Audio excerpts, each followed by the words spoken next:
You've been using variable resistors for a long time without being aware of them. The volume control on a radio or television set is a variable resistor, for example.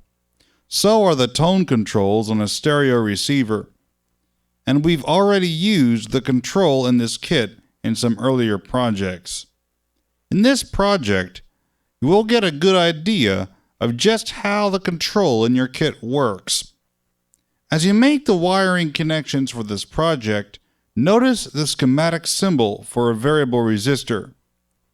The arrow pointing at a resistor gives a good picture of what goes on as you turn the knob of the control. Only as much resistance as you want is used, and it is introduced in the circuit at the arrow. The rest of the resistance in the control is left, quote, unused as far as a circuit is concerned. We've already mentioned that when you turn the control knob clockwise, you'll hear a click that lets you know power in the circuit is on. Continue to rotate the control knob. Notice how the meter swings back and forth? It swings smoothly back and forth as you turn the control knob.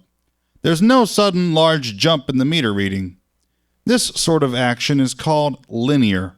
That means if you were to make a graph of the meter reading and control position, you'd find the graph had a nearly straight line on it. Don't believe us? Try it.